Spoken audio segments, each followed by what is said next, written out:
ఆత్మలో వర్ధిల్లుట. అనుదిన ధ్యానమాలిక. రచన డాక్టర్ ఇ. Stanley Jones. అనువాదం డాక్టర్ ఎ. సురత్నం బాసిమల్ల. 2వ వారము 3వ రోజు. ఫిలిప్పీ పత్రిక 2వ అధ్యాయము 5 నుండి 11 వచనములు. స్వార్థ కేంద్రము నుండి దైవ కేంద్రమునకు. స్వార్థ జీవితము నుండి దేవుని జీవితమునకు మార్చబడుట అనేది మనం ఎదురుచూచే విషయం. ఈ లోకంలో సహజంగా మనం వినేవి నిన్ను నీవు తెలుసుకొనుము, నీకు నీవు సాధన చేసుకొనుము, నిన్ను నీవు వ్యక్తపరచుకొనుము. ఇలాంటివి కొంతకాలము పనిచేస్తాయి. నిన్ను వ్యతిరేక భావము నుండి ప్రత్యేకపరుస్తాయి. ఇంతవరకు మంచిదే కాని ప్రారంభ ఉత్తేజము తరువాత అవి అంతర్ధానమైపోతాయి.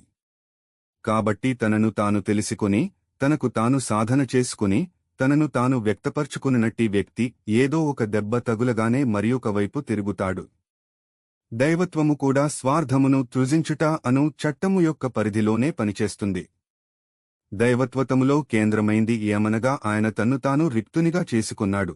ఫిలిప్పీ 2:7. కాబట్టి దేవుడు ఆయనను అధికముగా హెచ్చించెను. ఫిలిప్పీ 2:11. నీ జీవితమును పోగొట్టుకుంటే మరల దానిని పొందగలవు. విత్తనము చనిపోతుంది కాని దానిలో నుండి జీవం గల మొక్క బయటికొస్తుంది. నా ప్రసంగము ద్వారా క్రీస్తు ప్రభువు ఒక స్త్రీతో ఇలా మాట్లాడాడు. నీవు బయటకు వస్తే నేను నీతో మాట్లాడుతాను. ముందు వరుసలో ఉన్న ఆమె చర్చి నుండి బయటికి రావటానికి తన వెనుకనున్న 3 వరుసలను దాటుకుని రావలసి ఉంది. చివరి వరుసలో తన భర్త కూర్చొని ఉన్నాడు.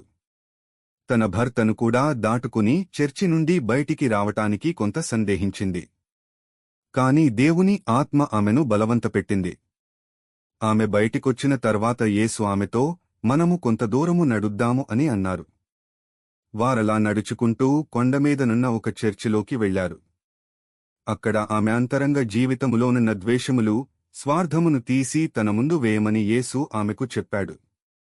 ఆమె తన గతాన్నంతా ఆయన ముందు వేసింది. యేసునామంలో తన గతమంతా అక్కడ సమాధి చేయబడింది. ఆమె నూతన జీవితం పొందుకుంది. అందును బట్టి ఆమె అంతరంగములో స్వేచ్ఛను పొందింది. ఆమె ఇప్పుడు వర్ధిల్లుటకు స్వేచ్ఛను కలిగి ఉంది. ఈ నూతన జీవితములోనికి అనేక మార్గముల ద్వారా, పద్ధతుల ద్వారా ప్రవేశిస్తాము. మన ప్రవేశం ఏదైననూ కావచ్చు. కాని మనము మార్పు చెంది ఆయన పాదముల చెంత కూర్చొనవలసి ఉన్నాము.